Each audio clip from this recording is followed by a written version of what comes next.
Olá, pessoal. Estou aqui, eu, Adriana Vico e Eliana Leite.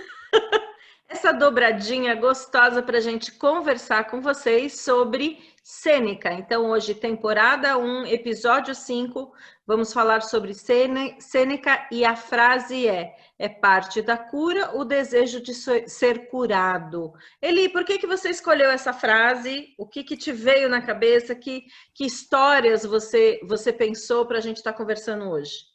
Então, Dri, sempre que eu vejo essa frase, eu penso que nós temos que querer a ajuda ou a cura para que a gente saia de onde a gente está, né? Uma doença, um problema. E não adianta você buscar algo que você não quer, né? Então eu penso assim, por exemplo, eu conheço muitas pessoas que estão ou no processo de depressão ou no processo de uma doença que ainda é desconhecida, e a pessoa, em vez de ela ir para buscar uma cura e realmente acreditar nesse processo, ela acaba entrando num processo negacionista, né? Ah, mas eu não estou doente, ah, mas eu não quero tomar esse remédio, ah, mas não é isso que eu quero fazer, ah, eu não acredito nesse tratamento, mas só não vai, né? Não segue. E mesmo às vezes também existem doenças que, sei lá, são muito raras ou difíceis, que requerem outros tipos de tratamento que a pessoa acaba tendo que,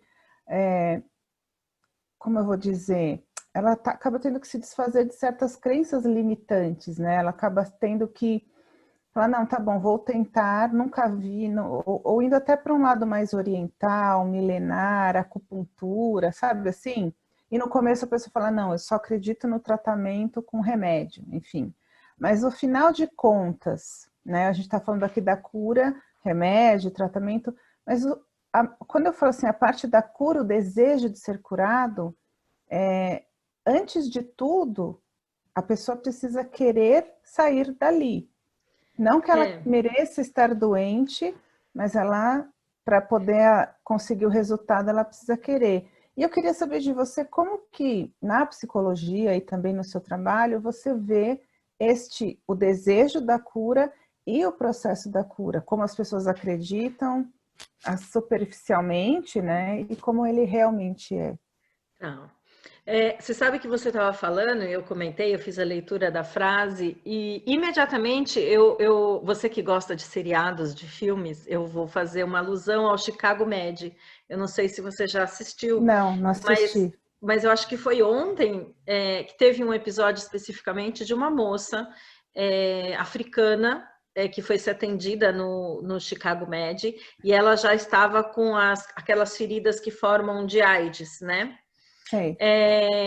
E ela se recusava, ela aceitava o tratamento, mas se recusava a fazer o teste de AIDS. E eles não Uhum. poderiam entrar com o tratamento sem a confirmação de que ela estava com AIDS. E aí entrou no jogo, na história desse Chicago Med, entrou o psiquiatra e entraram as pessoas para entender o porquê, Uhum. né? Quando a gente fala de curas, existem vários níveis, né? Então, eu vou aprofundar daqui a pouco, mas eu vou falar num primeiro nível de entendimento através desse exemplo, Tá. né? Ela não queria tomar ciência, parece que a partir do momento que ela tomasse ciência daquilo, é só então que aquilo se tornaria real, sabe? Então, este é um mecanismo que acontece. E tinha uma coisa a mais, existia alguma coisa cultural, como Sim. ela vem de outro país, onde a AIDS realmente massacrou muitas Uhum. pessoas na África, e as pessoas eram afastadas, né? Então, a gente viveu, eu mais do que você, o auge da AIDS no Brasil, né? No Sim, Brasil e no sim. mundo, porque eu vivi a adolescência na década de 80. Você ainda é Que mais era nova onde do que tinha, eu. tinha essa explosão e o desconhecimento também, né? Exatamente. Então, era alguma coisa que não se sabia o que era. A gente só Exato. começou a ver muitas pessoas morrerem, né? Então, eu vivi todo esse medo da AIDS enrustido nessa época. E ela trazia culturalmente uma sensação de que se ela tomasse ciência e a família tomasse ciência, ela morreria só, né? Então, Nossa. Olha que processo bonito para você entender. É um processo completamente psicológico, que você consegue olhar essa forma de pensamento através de uma psicoterapia, Sim. você consegue acessar isso, mas foi um episódio muito interessante de assistir, tá? Eu tô lá, nem sei que temporada, não sei que episódio que eu tô, não consigo nem falar, mas me lembrou, me veio isso quando você falou. Então, pegando isso, existem aspectos psicológicos que estão ligados à doença, de que eu não quero ver o que está acontecendo, né? Eu prefiro não tomar ciência. É um processo de negação, é um processo psicológico de não vou olhar para isso. Quando a gente fala de depressão, a gente falando num primeiro patamar aí de consciência, eu tenho as pessoas que elas estão num processo de falta completa de energia. Elas estão num processo onde tudo é muito cinza, preto, negro, negativo, sabe? Então, eu estou falando num primeiro nível de consciência para poder passar depois para isso. Elas estão precisando, primeiro, conseguir, através de algum processo de cura, enxergar uma luz no fim do túnel, porque naquele momento de depressão, elas não estão enxergando, né? Porque ela está com baixas, tem funções hormonais que precisam olhar, precisam ser reequilibradas. Até, por exemplo, dentro da constelação sistêmica, uma pessoa que está numa depressão, num estágio agudo, eu não faço constelação sistêmica. Porque a constelação sistêmica é algo que vai mostrar uma realidade nua e crua. E se a pessoa não está estabilizada, não é fácil tomar contato. Então, porque eu às acho vezes que... você até acaba forçando algo que vai machucar mais ainda do que ajudar, né? Ela não está preparada. Não está preparada, né? Então, a gente precisa de trabalhos, inclusive sendo feitos aí por algumas mãos, porque a depressão tem vários estágios, né? Então, se ela está no estágio agudo, daqueles que você não sai da cama, não adianta você ir com uma ferramenta que vai mostrar a verdade nua e crua, ela não vai conseguir enxergar. Então, para cada situação de cura, existem processos e caminhos diferentes, além das pessoas serem diferentes. Então, lá no meu canal do YouTube, eu mostro eu conto uma historinha de uma pessoa que foi reclamar da depressão da filha, né? Aí eu fui fazer a constelação com ela, apareceu que quem estava conectada com a morte era ela, e a filha só estava querendo ir no lugar dela.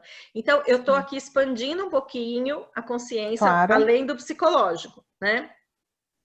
E quando essa moça se vê caminhando para a morte e a filha querendo caminhar no lugar dela, através da ferramenta da constelação, ela fez uma reviravolta na vida dela. Então, como eu tenho contato com ela até agora, e eu sei, e ela saiu perdida, ela saiu da constelação achando o que foi que aconteceu, né? Eu vim aqui para olhar minha filha, de repente a questão está comigo, né? E foi muito interessante que, por amor à filha, ela começou a olhar qual era essa conexão dela energética com a morte.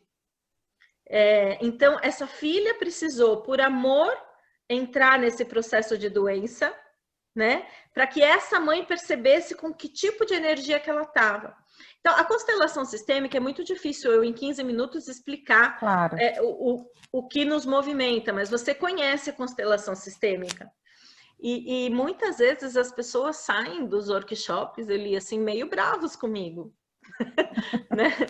Meio Mas bravos. aí entra nisso que a gente está falando, né? Porque o desejo de ser curado não é igual a eu quero sair ouvindo o que eu acho que eu tenho que ouvir. Eu sei o que eu tenho. Eu não tenho isso que você está falando. Isso aí não é um problema para mim. A negação é um problema sério também, né? Claro, só que se ele conseguisse entender que o problema está num nível diferente, não adianta ele vir com o que ele acha. Aham. Porque o que ele acha, ele já esgotou as possibilidades. Eu preciso mostrar, através, por exemplo, da constelação ou de outras técnicas, algo mais profundo, algo que ele Sim, não tenha consciência. Porque senão ele não vai sair do lugar. Porque se ele acha que já exatamente. sabe qual é o problema e qual é a solução, não adianta ele caminhar por ali, né? Isso mesmo. Agora, tomar contato não é fácil ali, né? A gente toma essas porradas mesmo, né? A gente olha assim, mas só para fechar o caos que eu estava falando da depressão e até para a gente poder explorar outros aspectos aí. Hoje eu tenho contato com ela, a filha está ótima, ela está ótima, né?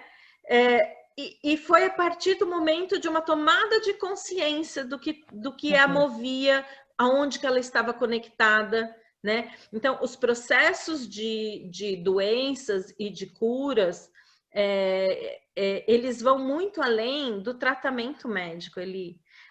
Então, o tratamento médico é importante? Nunca larguem um tratamento e uma orientação científica. De forma Claro. alguma, eu vou falar isso. Só que as doenças e os sintomas, cada vez mais está ficando mais claro para as pessoas, através de algumas técnicas mais ligadas à energia, que são resultado de necessidades de cura de alma, né? E não é fácil. E aí a gente olha dentro desses processos e começa a entender que, por exemplo, o que me movimenta para aquela doença é o meu amor por alguém do meu sistema familiar. Então, como é que alguém vem se intrometer, alguém de fora, e dizer Uhum. que eu não posso mais ter essa doença, Sim. né? Então, são situações que a gente tem que entender. E a constelação ajuda muito a gente a olhar essas dinâmicas que são ocultas e que não estão conscientes. Tem uma outra técnica que você já também tomou contato com Sim, EFT. é que eu ia te perguntar exatamente isso, porque o FT, que eu não sei direito o que ele significa, porque é uma palavra complexa, mas eu sei que é um processo que busca a cura, né? Eu queria que você falasse um pouco Conta a disso sua para... experiência com o EFT que a gente teve no curso do Spiritual Sim, Think, que você nós assistiu. Conta fizemos... porque eu acho É, legal.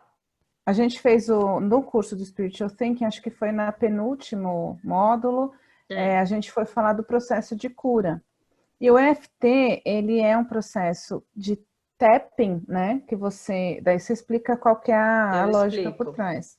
Mas você vai batendo a mão em alguns lugares aqui e você vai dizendo algumas palavras. Então, aí a Adri ensinou para a gente a técnica, fez uma vez, a gente repetiu, só que ela pediu para alguém se voluntariar com alguma dor que tivesse naquele momento, e uma das alunas falou que estava com uma dor no ombro, no pescoço, enfim. E aí a gente começou a fazer todo mundo junto para aprender e tal, falando umas frases, ela até pediu para dar uma cor, para dor, uma forma, e aí ela foi fazendo, a gente faz umas 3 vezes, 3 sequências, né? E acabou, e eu lembro que eu fiquei com sono, porque a gente acaba É super normal. relaxando. E ela falou que a dor de 90% foi para 20%. Eu achei incrível. É. Então, o que acontece com o EFT? Então, mais uma vez, muitas vezes os sintomas que a gente tem são resquícios que a gente tem no corpo, né? Na alma, a gente consegue olhar com a constelação sistêmica, mas a gente tem o nosso corpo vital. E o EFT, Emotional Freedom Technique, ele trabalha técnica de liberação emocional. Ele trabalha com a liberação desse fluxo de energia que a medicina chinesa já trabalha há, não sei, 5.000 anos, eu não sei exatamente quantos mil anos. Isso já é tratado dentro de uma acupuntura, dentro de uma medicina chinesa, né? Uhum. Então, quando a gente tem esses sintomas no corpo, eles estão conectados também com emoções, com traumas, com a nossa história de vida, com crenças limitantes que a gente definiu lá no início da vida, né, até os 6 anos, e que a gente vai repetindo ao longo da vida e vai bloqueando esses canais de energia. Então, o EFT, ele é uma técnica maravilhosa para a gente tratar traumas, dores físicas, dores emocionais, fobias, compulsões. Agora, eu preciso olhar. Mais uma vez, vou repetir a nossa frase, que a gente está com 1 minuto e fechando esse episódio. É parte da cura o desejo de ser curado. Então, você vai olhar para coisas que não necessariamente são agradáveis no primeiro momento, mas podem ser libertadores, né? Eli, fecha aí o nosso encontro, fala aí uma dica final para o pessoal, dá uma mensagem final e a gente termina.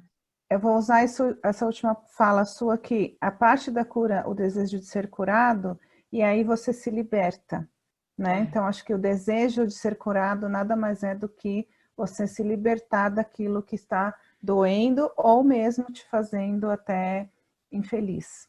Eu acho que a gente tem sempre que buscar isso. E isso é uma mudança de olhar, né? A mudança do olhar muda tudo. Né? Mudança de... Ela concorda comigo porque ela já viveu na pele. E eu convido todo mundo a buscar esse desejo dentro de si.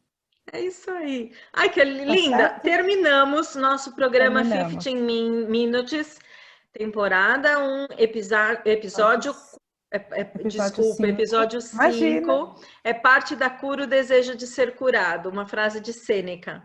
Obrigada, Eli, adorei vocês. Um beijo enorme. Se vocês curtiram, comenta aí, coloquem suas dúvidas, perguntas. Vai ser um prazer responder e programar novos encontros. Um beijo enorme. Aí, tchau. Beijo. Tchau, tchau.